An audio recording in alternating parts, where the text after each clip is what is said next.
இயேசுவில் எனக்கு மிகவும் பிரியமான சகோதர சகோதரிகளே, அருள்தாரும் இயேசுவே நிகழ்ச்சியின் மூலமாக உங்களை சந்திப்பதிலே மகிழ்ச்சி அடைகின்றேன். நற்கருணையின் துவக்கமும் நோக்கமும் என்னும் தலைப்பிலே இந்த நாளிலே நாம் சிந்திக்க இருக்கின்றோம். மத்தேயு எழுதிய நற்செய்தி அதிகாரம் 26, இறை வார்த்தைகள் 26 முதல். அவர்கள் உணவருந்தி கொண்டிருந்த பொழுது இயேசு அப்பத்தை எடுத்து கடவுளை போற்றி அதை பிட்டு சீடருக்கு கொடுத்து, இதை பெற்று உண்ணுங்கள், இது எனது உடல் என்றார். பின்பு கிண்ணத்தை எடுத்து கடவுளுக்கு நன்றி செலுத்தி அவர்களுக்கு கொடுத்து, இதில் உள்ளதை அனைவரும் பகிருங்கள், ஏனெனில் இது எனது உடன்படிக்கையின் இரத்தம், பலருடைய பாவ மன்னிப்புக்காக சிந்தப்படும் இரத்தம். இனிமேல் என் தந்தையின் ஆட்சி வரும் அந்நாளில்தான் நான் உங்களோடு திராட்சை பழ ரசத்தை குடிப்பேன், அதுவரை குடிக்க மாட்டேன் என நான் உங்களுக்கு சொல்லுகிறேன் என்றார். அவர்கள் புகழ் பாடல் பாடிவிட்டு ஒலிவ மலைக்கு சென்றார்கள். இயேசு தன்னுடைய மண்ணுலக வாழ்வின் பயணத்தை முடித்து செல்லும் அந்த தருவாயிலே அவர் நற்கருணையை ஏற்படுத்துகிறார். அப்பத்தையும் இரசத்தையும் தன்னுடைய உடலும் இரத்தமாக மாற்றி அவர் பாடுபடுவதற்கு முந்தின நாள் இரவிலே இந்த நிகழ்வை, அதாவது முதல் திருப்பலியை நிகழ்த்தி தன்னுடைய சீடர்களுக்கு அந்த அப்பத்தையும் இரசத்தையும் பகிர்ந்து கொடுக்கிறார். இப்படி இயேசுவினுடைய பாடுகளுடைய முந்தின நாள் இரவில் அவர் நற்கருணையை ஏற்படுத்துகிறார். இது மிகப்பெரிய ஒரு வரலாற்று மற்றும் ஆன்மீக நிகழ்வு. இயேசு ஏன் நற்கருணையை உருவாக்க வேண்டும்? அதற்கான அடிப்படை காரணங்கள் என்ன? முதலாவதாக, இயேசு தன்னுடைய உடனிருப்பை நற்கருணையின் மூலமாக நமக்கு தர விரும்புகிறார். உடனிருப்பு, அதாவது இயேசு மண்ணுலகத்தை விட்டு அவர் சென்றாலும் அவர் நம்மோடு இருக்கும் பொருட்டு, அல்லது நாம் ஒவ்வொருவரும் அவருடைய உடனிருப்பை பெறும் பொருட்டு இந்த நற்கருணையை அவர் ஏற்படுத்தினார். இயேசுவனுடைய உடலையும் இரத்தத்தையும் உட்கொள்ளும் பொழுது நாம் இயேசுவாக மாறுகிறோம். நம்மிலே இயேசு இருக்கிறார். இந்த மாபெரும் உடனிருப்பை தருவதற்காக அவர் நற்கருணையை ஏற்படுத்தி இருக்கிறார். உடனிருப்பு என்றால் அது ஒரு சாதாரண ஒரு விஷயம் அல்ல. மாறாக வீரம் நிறைந்த ஒரு மனிதன் கூட தனியாக இருக்கும் பொழுது பயப்படுகிறான், ஒரு செயலை செய்ய தயங்குகிறான். அதே நேரத்தில் ஒரு கோழை கூட உடனிருப்பு ஒன்று இருக்கும் பொழுது, தன்னோடு நண்பர்கள் அல்லது ஒத்த கருத்துடையவர்கள் சிலர் இருக்கும் பொழுது அவரால் துணிந்து செயல்பட முடிகிறது. ஆகவே இந்த உடனிருப்பு என்பது கோழையையும் வீரனாக மாற்றும். உடனிருப்பு இல்லாத பொழுது வீரன் கூட கோழையாக மாறிவிடுவான். ஒரு 5 வயது குழந்தை நகரத்திலே அடுக்குமாடி குடியிருப்பிலே தன்னுடைய பெற்றோரோடு வாழ்ந்து கொண்டிருந்தது. அந்த குழந்தையினுடைய மற்ற உறவினர்கள், அந்த குழந்தையினுடைய தாத்தா பாட்டி எல்லாம் கிராமத்திலே வாழ்ந்து கொண்டிருந்தார்கள். ஒவ்வொரு நாளும் மாலை பொழுதிலே தன்னுடைய தாத்தா பாட்டி, மாமா, பெரியப்பா, சித்தப்பா எல்லாரோடையும் அலைபேசியிலே உரையாடுவதுண்டு. அப்போது ஒவ்வொரு நாளும் அந்த குழந்தை சொல்லக்கூடிய ஒரு பிரச்சனை என்ன என்றால், பக்கத்து வீட்டில் எனக்கு ஒரு விளையாட்டு தோழி இருக்கிறாங்க, அவங்க என்னோட விளையாடுவாங்க, ஆனால் எப்போ எல்லாம் விளையாட்டில் அவங்க தோக்குறாங்களோ, அவங்களுக்கு ஒரு பிரச்சனை வருதோ, உடனே என்னை அடிக்கிறாங்க. என்னை அடித்து ஒரு முறை எனக்கு பல்லு உடைஞ்சு போச்சு, ஒரு முறை என்னுடைய உதடு கிழிஞ்சு போச்சு, தலையில் ஒரு முறை பால் ஏதோ எடுத்து வீசினதில் என்னுடைய தலை உடைஞ்சி 2 தையலெல்லாம் போட்டோம் என்று சொல்லி அந்த வேதனைகளை அந்த குழந்தை பகிர்வதுண்டு. அப்போது அந்த குழந்தையினுடைய அந்த பாட்டி சொல்லுவாங்க, அந்த பிள்ளை உன்னை அடித்தா நீயும் திருப்பி அடி, அது உன்னை ஒரு முறை தள்ளி விட்டால் நீயும் தள்ளி விடு, அப்போ தான் உன்னை திருப்பி அடிக்க மாட்டாங்க அப்படின்னு சொல்லுவாங்க. அதுக்கு அந்த குழந்தை சொல்லும், இல்லை பாட்டி, என்ன இருந்தாலும் அது என் ஃப்ரெண்டு தானே, அவங்கள விட்டால் எனக்கு விளையாட வேறு யாரும் இல்லை தானே, ரெண்டாவது அவங்களுக்கும் வலிக்கும் தானே. இப்படியெல்லாம் இந்த அன்னை தெரேசாவை போல அன்பு கலந்த வார்த்தைகளை அந்த குழந்தை பேசுவது வழக்கம். ஒரு முக்கியமான நிகழ்வுக்காக இந்த கிராமத்தில் இருந்து எல்லா சொந்தக்காரர்களும் அந்த அடுக்குமாடி குடியிருப்பிலே அந்த நகரத்திற்கு அங்கே சென்று அந்த குழந்தையோடு இருக்கிறார்கள். அப்போது வழக்கம் போல் இந்த குழந்தை அவர்கள் எல்லாமே இப்படி வெளியில் நிற்கிறாங்க. அந்த குழந்தையும் அதனுடைய அந்த விளையாட்டு தோழியோடு விளையாடுவதற்காக செல்லுகிறது. திடீரென்று ஒரு சத்தம், அந்த அடி வாங்குகிற சத்தம், டப்ப டப்ப டப்பன்னு அடி விழுது. உடனே அந்த பாட்டிக்கு புரிஞ்சு போச்சு. உடனே இப்போ இந்த பாட்டி கத்துறாங்க, அடே பிள்ளைகளே, என்னுடைய பிள்ளைய கொல்றா, அந்த பிள்ளை கொல்றா, ஓடி போய் காப்பாத்துங்க அப்படின்னு கத்துறாங்க பாட்டி. அங்கே போய் பார்த்தா வழக்கமாக அடி கொடுக்குற பிள்ளை தான் அடி வாங்கி இருக்குது. அது மட்டுமல்ல, இந்த வழக்கமாக அடி வாங்குகிற குழந்தை அதை நல்லா சாத்துன்னு சாத்தி அந்த குழந்தைய அப்படியே பிடிச்சி இந்த பாகுபலி கல்லை தூக்கி வச்சிருக்கிற மாதிரி அப்படியே தூக்கி தலைக்கு மேலே அப்படி தூக்கிட்டு நிற்குது. அது தூக்கி வீச போகுது. அந்த மாதிரி கோபம் நிறைந்த ஒரு நிலையில் அந்த பிள்ளை நிற்குது. உடனே இவங்க எல்லாம் போய் அந்த பிள்ளையை போய் காப்பாற்றினாங்க. கொஞ்சம் காலதாமதம் போயிருந்தாலும் ஐசியூவில் தான் கொண்டு போய் சேர்த்துருக்கணும். அதாவது இத்தனை காலம் அடி வாங்கிட்டு இருந்த ஒரு பிள்ளை, பயந்து போயிருந்த ஒரு பிள்ளை, திடீரென்று இந்த அடித்த ஆளையே பிடிச்சி அப்படி தூக்கி குண்டு கட்டா தூக்கி வைக்கிற அளவுக்கு ஒரு வல்லமை வந்திருக்கிறது என்றால் அது எங்கேருந்து வந்துச்சு? வேற எங்கேருந்து வரல, உடனிருப்பு. அதாவது என்னுடைய தாத்தா, பாட்டி, சித்தப்பா, பெரியப்பா எல்லாரும் இருக்கிறாங்க. இன்னைக்கு நான் அவளை அடித்தா அவள் திருப்பி அடித்தாலும் இவங்க எல்லாம் வந்து என்னை காப்பாற்றுவாங்க. அதை தாண்டி அவளை நான் அடிச்சிட்டேன்னு சொல்லி என்னோட விளையாட வரமாட்டேன்னு சொன்னாலும் கவலை இல்லை, இவ்வளவு பேர் இருக்கிறாங்க. அந்த உடனிருப்பு தந்த அந்த ஒரு நம்பிக்கையில் தான் இந்த ஒரு கோழை என்பவர் வீரமுள்ள குழந்தையாக அது மாறியது. அந்த செயலை நாம் நியாயப்படுத்தவில்லை, ஆனால் அந்த உடனிருப்பு என்பது இத்தகைய தன்மை உடையது. ஆகவே நாம் முதலிலே பார்த்தோம், இயேசு நற்கருணையின் மூலமாக தன்னுடைய உன்னதமான உடனிருப்பை நமக்கு தந்திருக்கிறார் என்று.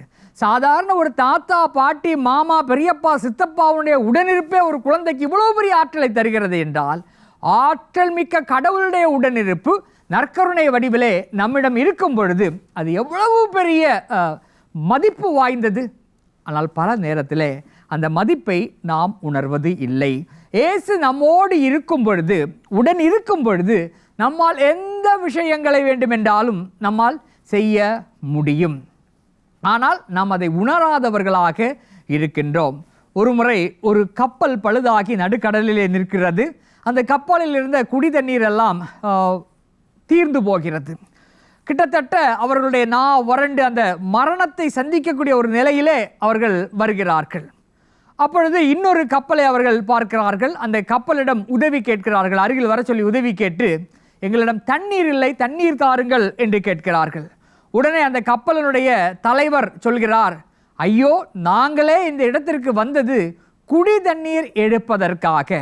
அதாவது கடலுடைய இந்த பகுதியிலே நல்ல நீரோட்டம் இருக்கிறது. வழமையாக கப்பல்களுக்கு தேவையான நல்ல நீரை நாங்கள் இங்கிருந்து தான் நிரப்பிக்கொள்வோம் என்று சொன்னார். அதாவது அந்த கப்பல் பழுதாகி நின்ற இடம் என்பது கடலிலே தூய்மையான தண்ணீர் இருக்கக்கூடிய தூய தண்ணீரினுடைய ஊற்று பகுதி. இவ்வளவு நாட்களாக அவர்கள் அந்த தண்ணீர் இல்லையே என்ற அந்த பற்றாக்குறையிலே இருந்தார்கள். எங்கே இருந்தார்கள்? நல்ல தண்ணியினுடைய மேலே மிதந்துக்கிட்டே, ஐயோ ஆண்டவரே தண்ணி இல்லையே என்று சொல்லிக்கொண்டு இருந்தார்கள். பல நேரத்தில் இந்த கப்பலில் பயணித்த பயணிகளைப் போலத்தான், அந்த மாலுமிகளைப் போலத்தான் நாமும் இருக்கிறோம். அதாவது நல்ல தண்ணியை பக்கத்தில் வச்சுக்கிட்டு அவங்க தண்ணியை தேடிட்டு இருந்தாங்க. நாம் வல்லமை மிக்க ஒரு உடன் இருப்பாளரை, ஒரு வல்லமை மிக்க உடனிருப்பை நமக்குள்ளே வைத்துக்கொண்டு நாம், ஐயோ எனக்கு யாரும் இல்லையே, என்னை கை கொடுத்து தூக்க யாரும் இல்லையே, எனக்கு ஆறுதல் சொல்ல யாரும் இல்லையே என்று சொல்லி துடித்துக்கொண்டு தவித்துக்கொண்டு இருக்கின்றோம். ஆகவே நற்கருணை ஏற்படுத்தப்பட்டதனுடைய முதல் நோக்கம் உடனிருப்பு. அந்த நற்கருணையின் மூலமாக இயேசு நம்மோடு உடனிருந்து கொண்டிருக்கிறார். பல நேரத்தில் நம்மில் சிலர் அந்த உடனிருப்பை முழுமையாக உணர்வது இல்லை. இரண்டாவதாக, நற்கருணை ஏற்படுத்தப்பட்டதனுடைய நோக்கம் பணியின் தொடர்ச்சி. அதாவது இயேசு இந்த மண்ணிலே வந்து ஒரு அருமையான வாழ்க்கையை வாழ்ந்தார். அதாவது ஒவ்வொரு மனிதனும் எப்படி வாழ வேண்டும், பாவமற்று அவன் எப்படி வாழ வேண்டும் என்னும் வாழ்க்கை முறையை தன்னுடைய வாழ்வாலும் தன்னுடைய போதனையாலும் தன்னுடைய செயல்களாலும் வாழ்ந்து காட்டினார். ஆகவே அதே வாழ்க்கையை அதே பணியை இந்த உலகம் முழுவதும் உலகின் கடை எல்லை வரை எடுத்து செல்லப்பட வேண்டும் என்று இயேசு விரும்பினார். தன்னுடைய பணி கடத்தப்பட வேண்டும், தன்னுடைய பணி என்பது உலகின் கடை எல்லை வரை போய் சேர வேண்டும் என்பதை அவர் விரும்பினார். அதற்கு ஒரு வழியாக இந்த நற்கருணையை அவர் ஏற்படுத்தினார். அதாவது நற்கருணையை ஏற்கனவே நான் சொன்னேன், நற்கருணையை பெற்றுக்கொள்ளக்கூடிய நாம் எல்லோருமே இன்னொரு இயேசுவாக மாறுகிறோம். இன்னொரு இயேசுவாக மாறும் நாம் இயேசுவை போல செயல்பட அழைக்கப்படுகிறோம், கடமைப்பட்டிருக்கிறோம். நற்கருணையை இது கிறிஸ்துவின் திருவுடல் என்று சொல்லும் பொழுது ஆமேன் என்று சொல்லி நாவை நீட்டி வாங்கினால் மட்டும் போதாது, அதை பெற்றுக்கொண்ட நாம் பெற்றுக்கொண்ட நற்கருணை நாதரை போல செயல்களிலே நம்மை வெளிப்படுத்த வேண்டும். அதாவது இயேசுவினுடைய வாழ்க்கையை, அவருடைய பணியை நம்முடைய செயல்களிலே நாம் காட்ட வேண்டும். இது நற்கருணை ஏற்படுத்தப்பட்டதனுடைய இன்னொரு முக்கிய நோக்கமாக இருக்கிறது. அதாவது இயேசுனுடைய பணி தொடர்ந்து வாழப்பட வேண்டும், தொடர்ந்து எடுத்து செல்லப்பட வேண்டும் என்று. இன்றைக்கு அந்த காரியங்களை நாம் செய்கிறோமா என்று ஆழ்ந்து சிந்தித்து பார்க்க வேண்டும். ஒரு புறம் நற்கருணை வாழப்படுகிறது. நற்கருணையை பெற்றுக்கொண்ட மனிதர்கள் இன்னொரு இயேசுவாக வாழ்ந்து கொண்டுதான் இருக்கிறார்கள். மறுபுறம் நற்கருணையை இது இயேசுவுடைய உடலும் இரத்தமும், இதை பெற்றுக்கொள்ளக்கூடிய நான் அவரை போல வாழ வேண்டும் என்ற எண்ணம் இல்லாமல் ஒரு புறம் வாழ்ந்து கொண்டிருக்கிறார்கள். ஒரு குறிப்பிட்ட நகரத்தில் தன்னுடைய தந்தையோடு ஒருவர் தன்னுடைய குடும்பத்தோடு வாழ்கிறார். புனித வியாழனுக்கு முந்தைய நாளிலே அவர் ஒரு அவசர வேலையின் காரணமாக தன்னுடைய குடும்பத்தோடு 400 கிலோமீட்டர் தொலைவில் இருக்கக்கூடிய ஒரு இடத்திற்கு செல்கிறார். தன்னுடைய தந்தையை மட்டும் வீட்டிலே விட்டுவிட்டு. அந்த தந்தையானவருக்கு திடீரென உடல் நலக்குறைவு ஏற்படுகிறது. அந்த இரவிலே அவர் நோய்வாய்ப்பட்டு விடுகிறார். மறுநாள் காலையிலே அவரால் எழுந்திருக்கக்கூடிய முடியவில்லை. புனித வியாழன் என்று அவர் படுத்த இடத்திலிருந்து, அந்த படுக்கையிலிருந்து எழுந்திருக்க முடியவில்லை. மகனிடம் சொல்கிறார், மகனே, இப்படி அப்பாவுக்கு உடம்பு சரியில்லை என்று. உடனே மகன் சொல்கிறார், அப்பா, நான் 400 கிலோமீட்டருக்கு அந்த பகுதியில் இருக்கிறேன். நான் உடனடியாக என்னுடைய வாகனத்தை திருப்பி விட்டேன்.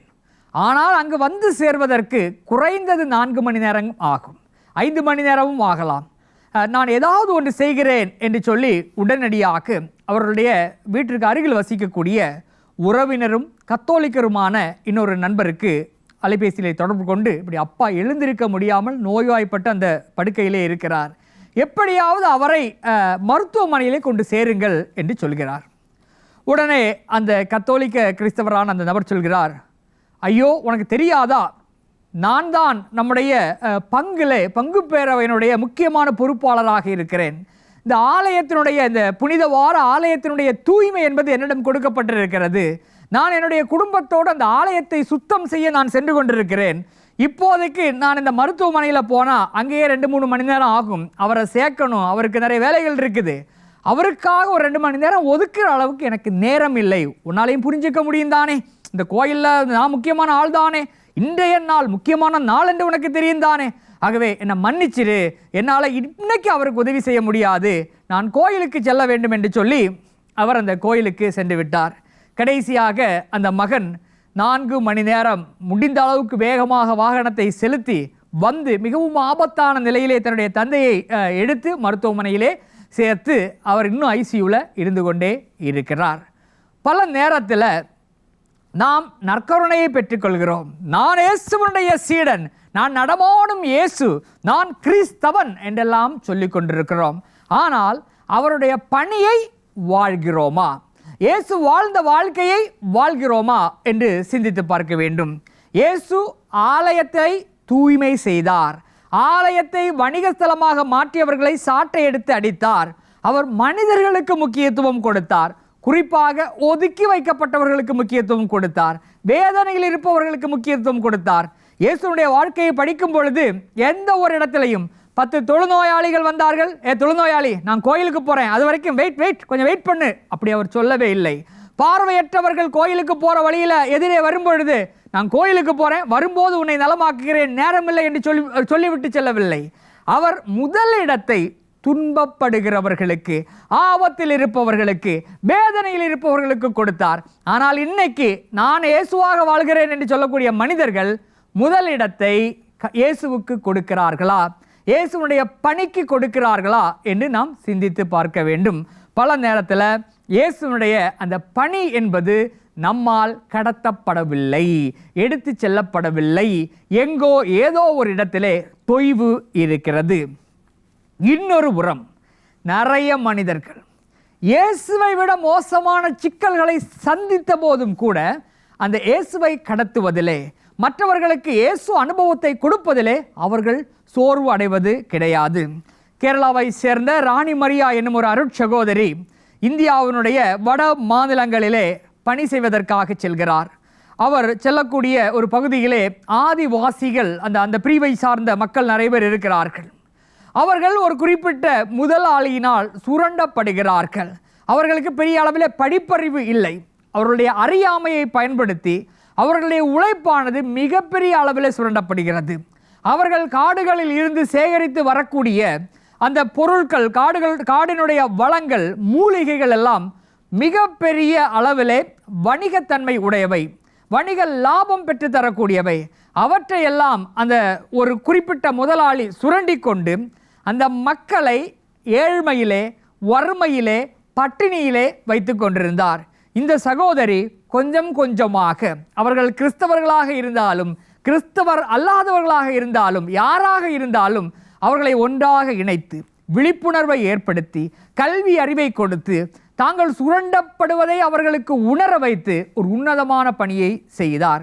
இது வாயிலே சொல்லும் பொழுது கேட்பதற்கு இனிமையாக இருந்தாலும் நடைமுறை வாழ்க்கையிலே அவர் சார்ந்த சபையிலிருந்து பிரச்சனை, அரசியல்வாதிகளிடமிருந்து பிரச்சனை, காவல்துறையிடமிருந்து பிரச்சனை. எந்த மக்களுக்காக பணி செய்கிறார்களோ அதே மக்கள் பல நேரங்களில் அவருடைய தியாகத்தை புரிந்து கொள்ளாமல் அவருக்கு தொல்லை கொடுத்து கொண்டிருந்தார்கள். இதை எல்லாவற்றையும் தாண்டி அந்த உன்னதமான பணி செய்தார். கடைசியாக இந்த சகோதரி எந்த மக்களுக்காக பணி செய்தாரோ அதே மக்களிலிருந்து ஒருவரை தேர்ந்தெடுத்து அந்த முதலாளி நிறைய பணத்தை கொடுத்து அவரை கொலை செய்ய உத்தரவிடுகிறார். கூரிய ஆயுதத்தால் பல்வேறு முறை குத்தப்பட்டு மிக கொடூரமாக அந்த சகோதரி கொல்லப்படுகிறார். அவர் கொல்லப்படுவோம் என்று தெரிந்தும், தான் பல்வேறு விதமான எதிர்ப்புகளுக்கு ஆளாவோம் என்று தெரிந்தும், இந்த சாதாரண மக்களுடைய விடுதலைக்காக, சாதாரண மக்களுடைய புது வாழ்விற்காக அவர் தன்னையே தியாகமாக கொடுத்தார். அதாவது இயேசு மக்களுக்காக எப்படி தன்னையே கொடுத்தாரோ அதே போல அருட்சகோதரியான திவ்ய நற்கருணையை உட்கொண்டிருந்த அந்த சகோதரி செய்தார். இன்னொரு இயேசுவாக வாழ்ந்தார். இயேசுவை பணியிலே பிரதிபலித்தார். இப்படிப்பட்ட தன்னிகரற்ற மனிதர்கள் எல்லா இடத்திலேயும் இருக்கிறார்கள். துறவற சபைகளில் மட்டுமல்ல, நம்முடைய வீடுகளிலும் இப்படிப்பட்ட நடமாடும் இயேசுக்கள், நற்கருணையை வாழும் மனிதர்கள் இருக்கத்தான் செய்கிறார்கள். 4 பிள்ளைகளுடைய தாய் ஒருவர், அந்த 4 பிள்ளைகளிலேயே மிகவும் கஷ்டப்படக்கூடிய ஒரு பிள்ளையினுடைய வீட்டிலே அவர் இருந்து கொண்டிருந்தார். அந்த தாயை பார்த்து கேட்டார்கள், மற்ற 3 பிள்ளைகள் வசதியாக இருக்கிறார்கள், உங்களை நன்றாக கண்ணின் கருமுடியை போல நன்றாக பார்த்து கொள்கிறார்கள், நீங்கள் அங்கே போயிருந்தா வசதியாக இருக்கலாம், எல்லா நலன்களையும் பெற்றுக்கொண்டிருக்கலாம், நீங்கள் ஏன் இந்த கஷ்டப்படக்கூடிய மகனோட இருந்து நீங்களும் கஷ்டப்படுகிறீர்கள் என்று கேட்டபொழுது அந்த தாய் அழகாக சொன்னாங்க, மற்ற 3 மகன்களும் என்னை நன்றாக கவனிப்பார்கள் என்று எனக்கு தெரியும். ஆனால் இந்த மகனுக்கு, கஷ்டப்படக்கூடிய இந்த மகனுக்கு என்னுடைய உதவி தேவைப்படுகிறது. நான் அவனோடு இருந்தால், பொருளாதார ரீதியாக இருந்தாலும் சரி, அவனுடைய பிள்ளைகளை கவனித்துக் கொள்ளக்கூடிய அந்த பணியாக இருந்தாலும் சரி, நான் அவனுக்கு பயனுள்ளவளாக, என்னால் அவனுக்கு பயன் கொடுக்க முடியும். எனவே தான் இந்த மகனோடு நான் இருக்கிறேன். நான் துன்பப்பட்டாலும் இங்கு இருப்பதற்கு காரணம் நான் இங்கு இருப்பதால் அவன் நலம் பெறுகிறான் என்று சொன்னார். தொடர்ந்து பேச முற்பட்ட போது அந்த அம்மா சொன்னாங்க, இயேசு அழகாக சொன்னார், மருத்துவர் நோய் அற்றவருக்கு அல்ல, நோய் உற்றவருக்கு என்று.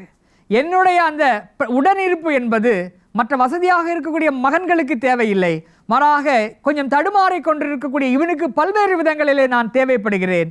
ஒருவேளை என்னுடைய சொகுசுக்காக நான் நன்ற வசதியாக இருக்கக்கூடிய ஒரு மகனுடைய வீட்டில் போய் உட்கார்ந்தேன் என்றால் இயேசுடைய வார்த்தைகளை பின்பற்றாத ஒரு மனிதனாக நான் மாறிவிடுவேன் என்று வேதனையோடு சொன்னார். அதாவது ஒவ்வொரு நாளும் அவர் பெறக்கூடிய அந்த நற்கருணைக்கு குந்தம் விளைவிக்காத வகையிலே அந்த நற்கருணையை வாழக்கூடியவராக அந்த தாய் இருந்து கொண்டு இருக்கிறார். அன்புக்குரியவர்களே, இந்த நற்கருணை என்பது இயேசுனுடைய பணியை கடத்தக்கூடிய ஒன்றாகவும், அதாவது இயேசுனுடைய பணியை இந்த சமுதாயத்திற்கு கொண்டு செல்லக்கூடிய முக்கியமான ஒன்றாக இருக்கிறது. நாம் அதை செய்கிறோமா? இயேசுவை இந்த சமுதாயத்திற்கு கொண்டு சேர்க்கிறோமா? நம்முடைய வாழ்வின் மூலமாக இயேசுனுடைய பணியை தொடர்கிறோமா என்று நாம் சிந்தித்து பார்க்க வேண்டும். மூன்றாவதாக எளிமையின் பணி. அதாவது பணி செய்வது மட்டுமல்ல, எளிமையாக பணி செய்ய வேண்டும். இந்த நற்கருணையை பெற்றுக்கொண்டவர்கள், இயேசுனுடைய சீடர்கள் என்று சொல்லப்படக்கூடியவர்கள் எளிமையானவர்களாக எளிமையின் பணியை செய்ய வேண்டும். இந்த நற்கருணையை ஏற்படுத்திய அந்த நாளிலே, அந்த பாஸ்கா விழாவிலே இயேசு செய்த இன்னொரு முக்கியமான நிகழ்வு பாதம் கழுவுதல். வழமையாக ஒரு அடிமைதான் அந்த வீட்டிற்கு வரக்கூடிய விருந்தாளிகளுடைய பாதங்களை அல்லது அந்த வீட்டில் இருக்கக்கூடியவர்கள் விழா கொண்டாடும் போது அவர்களுடைய பாதங்களை எல்லாம் கழுவி விடுவார்கள். பாதம் கழுவுதல் என்பது சாதாரண மனிதனுக்கு கொடுக்கப்படாத ஒரு பணி, அடிமைக்கு மட்டும் உரித்தான ஒரு பணி. இயேசு அந்த அடிமையின் வேலையை செய்த அதே காரணத்தினால்தான் பேதுரு சொல்கிறார், ஆண்டவரே நீரோ என் பாதங்களை கழுவுவது என்று. அதற்கு அர்த்தம் என்ன என்றால், அடிமைதானே கழுவ வேண்டும், அரசராகிய இறைமகனாகிய நீர் என் பாதங்களை கழுவ வேண்டும் என்று அந்த இடத்துல அவர் கேள்வியை எழுப்புகிறார். அப்போது இயேசு அழகாக சொல்கிறார், என்னை ஆண்டவர் என்றும் மெசியா என்றும் நீங்கள் சொல்கிறீர்கள், நானே மற்றவர்களுடைய பாதங்களை கழுவுகிறேன். அப்படி என்றால் நீங்களும் மற்றவர்களுடைய பாதங்களை கழுவுபவர்களாக மாற வேண்டும் என்று சொல்கிறார். அதாவது கிறிஸ்தவ பணி என்பது உயர்மட்ட பணி அல்ல, ஏதோ ஒரு மேல உச்சத்தில் இருந்து கொண்டு மற்றவர்களுக்கு கட்டளையிடக்கூடிய தலைவராக இருப்பவன் அல்ல கிறிஸ்தவன். மாறாக தரை மட்டம் இறங்கி ஒரு பணியாளராக அடிமையின் கோலம் பூண்டு தாட்சியோடு பணி செய்யக்கூடியவன் தான் கிறிஸ்தவன் என்று அந்த பாதம் கழுவுதல் சடங்கின் மூலமாக இயேசு நமக்கு காட்டியிருக்கிறார்.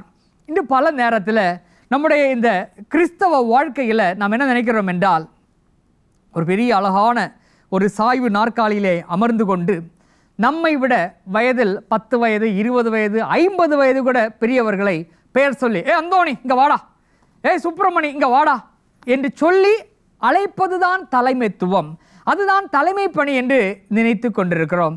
இயேசு அழகாக சொல்லிவிட்டார், ஆதிக்கம் செலுத்துவதல்ல பணிந்து போவதுதான் கிறிஸ்தவ பணி என்று. இன்று நம்முடைய குடும்பங்களில் எடுத்துக்கொண்டோம் என்றால் பல நேரத்தில் இந்த குடும்ப தலைவிகள் சொல்லுவாங்க, இவ்வளவு வேலை இருக்குது, இவ்வளவு உறவினர்கள் வந்திருக்கிறாங்க, என்னுடைய கணவர் எனக்கு இந்த வீடு சுத்தம் செய்கிறதுக்கெல்லாம் கொஞ்சம் கூட உதவி செய்யவில்லை, உதவி செஞ்சிருந்தால் எனக்கு எவ்வளவு நலமாக இருக்கும் என்று சொல்வதை நாம் கேட்டிருக்கிறோம். அதுபோல் எவ்வளவு பேர் உணவிற்கு விருந்திற்கு வந்தாலும் பெரும்பாலான வீடுகளிலே இந்த கணவன்மார்கள் காய்கறி வெட்டி கொடுப்பது போன்ற சமையலறை சார்ந்த பணிகளை செய்ய மாட்டார்கள். ஏன் செய்ய மாட்டார்கள்? அவர்களுக்கு காய்கறி வெட்ட தெரியாதா? வீடு சுத்தம் செய்ய தெரியாதா? எல்லாம் தெரியும்.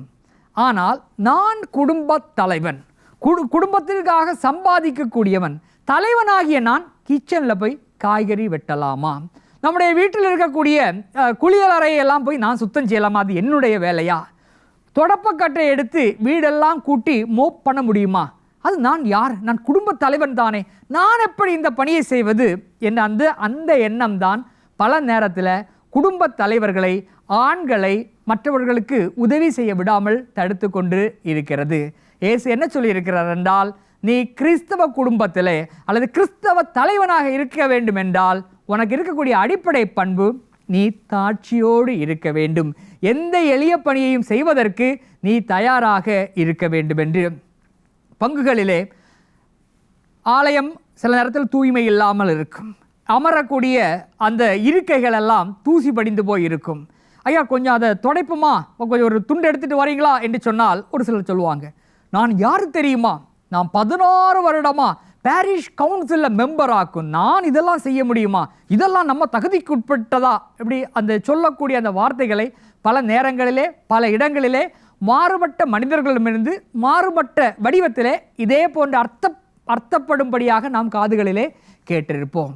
இதெல்லாம் எதனுடைய அடையாளம் என்றால், நாம் இன்னும் அந்த இயேசு சொன்ன தாட்சியை, இயேசு காட்டிய அந்த தாட்சியை, அவர் பாதம் கழுவிய அந்த நிகழ்வினுடைய அர்த்தத்தை உணரவில்லை.